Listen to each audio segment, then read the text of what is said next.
তুষারের উদ্দেশ্যে আমি বলতে চাই এবং এনসিপি যারা আমাকে নিয়ে নোংরা খেলায় মেতে উঠেছে তাদের উদ্দেশ্যে আমি বলতে চাই, আপনারা যদি এই মিথ্যা প্রচারণা থেকে বিরত না থাকেন তাহলে আমি বাধ্য হব তুষার আমার সাথে নেপালে বসে যেসব ভিডিও আমাকে পাঠিয়েছে, যেসব নগ্ন জিনিস আমার কাছে আছে সেগুলো আমি প্রকাশ করতে বাধ্য হব।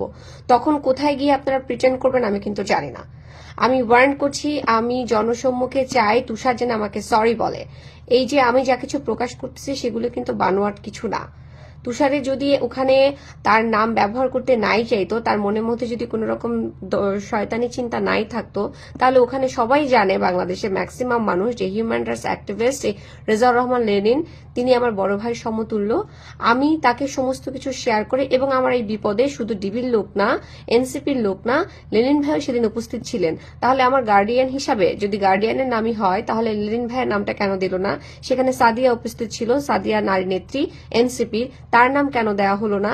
এই সমস্ত বিষয়গুলো আপনারা কথা বলছেন না, অন্য বিষয়গুলো নিয়ে কথা বলছেন, যে বিষয়গুলো কাজের না। যদি আপনারা আমাকে সরি না বলেন, দুঃখ প্রকাশ না করেন, ভুল করেছেন সেটা স্বীকার না করেন, তাহলে আমি বাধ্য হব আমার কাছে তুষারের যে সমস্ত ভিডিও এবং ছবি আছে সেগুলো প্রকাশ করে দিতে। Thank you so much.